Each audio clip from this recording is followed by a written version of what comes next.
Welcome back. We'd like to tell you that you should please interact with the Eyewitness Future. But before we do that, we'd like to remind you that all our top stories can be found on our website, channelstv.com, and on youtube.com/channelsweb.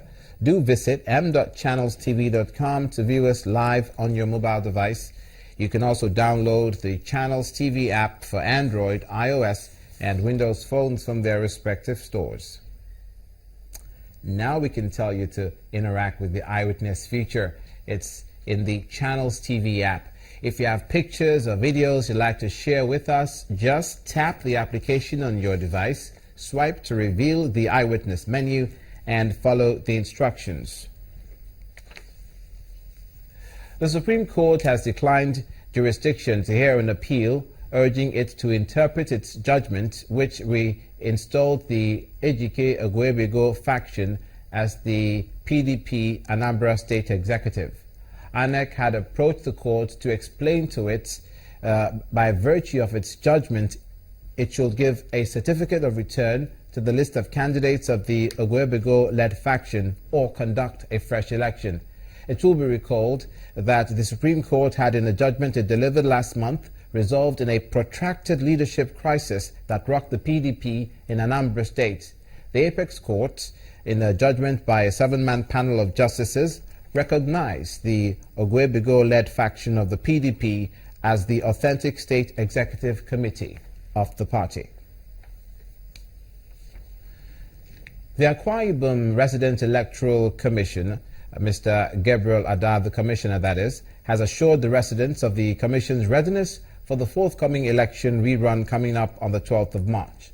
The commissioner insists that the rerun elections into 5 state houses of assembly seats and senatorial rerun in some polling units in Uyo senatorial district will be credible.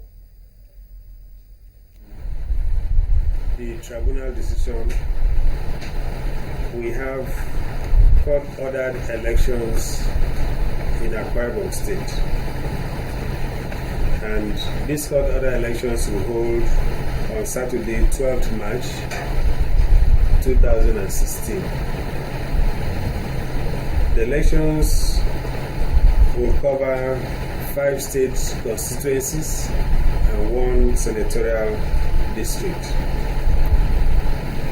The constituencies are the whole of Itina State Constituency, Ibesiko and Sultan State Constituency, Ikodepene / Obotakara State Constituency, Oron and Ubunwoko State Constituency.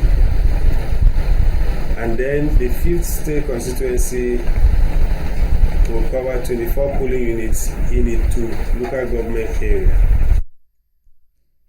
To the southwest now, where Ondo State Governor Olusegun Mimiko has promised more investment in the education sector in the state as he commissioned a mega primary school in Fagbo, East Local Government area of the state. The governor says that government will continue to deliver more infrastructural projects that will make life more meaningful for the citizens. This is the commissioning of a newly built mega primary school in Fagbo, Ondo East Local Government area.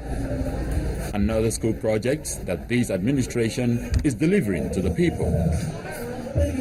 Governor Olusegun Mimiko says the occasion is part of activities lined up to mark the 40th anniversary of the state. So we are deliberately investing in primary schools to also create equity, that we ensure that our growth is inclusive. Only inclusive growth can ensure rapid socio-economic development. Only inclusive growth can ensure that we have peace in our society. The State Commissioner for Education, Mr. Olajide Adejuibe, added that the schools are designed to meet the demands of modern infrastructure and will equally provide a conducive environment for effective teaching and learning. The mega primary schools have been designed to meet all the demands of modern infrastructure that provide conducive environment to facilitate effective teaching, learning activities up to the highest level that is obtainable anywhere around the world. The school is equipped with various features which include laboratories, multipurpose halls, and ICT centers. Let's settle in the southwest for the moment. Now to Oyo State, where the government has restated its commitment to ensuring that financial institutions and major business areas in the state are well secure. At a stakeholders forum held in Ibadan, the spokesperson to the governor on security, Mr. Segun Bolarinwa, said this meeting is necessary, especially in view of the recent threats to banks in some states in the southwest. The security meeting, organized by the Oyo State government, provides a platform for government officials, police officers in charge of business districts and bankers to interact and strategize on how to prevent crimes in major business areas of the state. It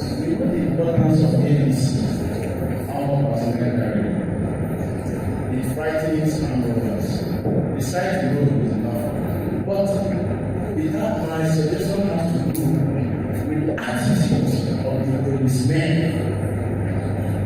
that mount these cases. The security operatives usually come without arms from what I've seen so far. And like one of my colleagues say, some of them will say they are all nice and they will also scheduled for the next one. So we are not getting the best all the time. The meeting is at the instance of the command's community policing plans, so says the Oyo State Police Commissioner. So we continue to work together to dialogue, to review our strategies, to bring in modern innovations that will ensure that our strategies for policing the environment, including our banking environment, our banking space, is made to be able to serve what it intends to serve. For the state government, measures to curb crimes and enhance security across the state are in place. There are some areas that have been mapped out as maybe heavy financial institutions area, like Dugbe, like Iwo Road, where you have concentration of banks and financial houses. There are one or two things that have been put in place in those areas which will enhance security, especially if we are not praying for it, but if there's any issue of breaches. At the end, the gathering agrees on the need for security agencies to improve response time whenever there's a distress call. From securing the southwest to protecting the environment in the south-south, the Cross River State government has commenced recruiting 1,500 youth as state green marshals in its newly established State Green Environment Policing Campaign. Governor Ben Ayari added that the initiative will create jobs for the unemployed youth across the state. The Green Police Project, an initiative of the Governor Ben Ayade administration, was created to raise unemployed youth who will protect the state's rich forest reserves from illegal lumbering that leads to deforestation, engaging planting of trees, as well as protect the coastal land, amongst other environmental conservation programs. According to the Governor, the Green Police Marshals will give a new meaning to the forest reserves in the state. Cross River State today has come up with a team of solution architects to design a structural and normative framework that will drive a new forest cover regime. To achieve this, it dovetails into my political ambition that I had once elucidated, that we're going to create about 1,000 jobs for young men and women. Speaking on the ongoing exercise is the Commissioner for Climate Change and Forestry, who, according to her, the Green Police Marshals will complement efforts of the staff of Forestry Commission as well as Governor's task forces on forest conservation and protection to ensure that the forest laws are effectively enforced. She said the exercise, which will be funded by the World Bank, is targeted at school leavers, SSCE, and graduates of OND, HND, as well as degree holders. However, while waiting for World Bank to come up with the practical response to this, His Excellency, in order to, because he's eager to reach out to the people, he has decided to start. Some of the prospective marshals expressed gratitude to the Governor, Ben Ayade, for keeping to his campaign promise of providing jobs for the youth in the state, and pleaded that the scope be expanded to accommodate more persons. So I pray that the exercise, the way it's going, and it should favor everybody. The outcome of the screening and documentation exercise will go a long way towards keeping the youth in gainful employment, thereby reducing the number of the unemployed. You're watching News Across Nigeria, your go-to program for all things Nigerian, all things current.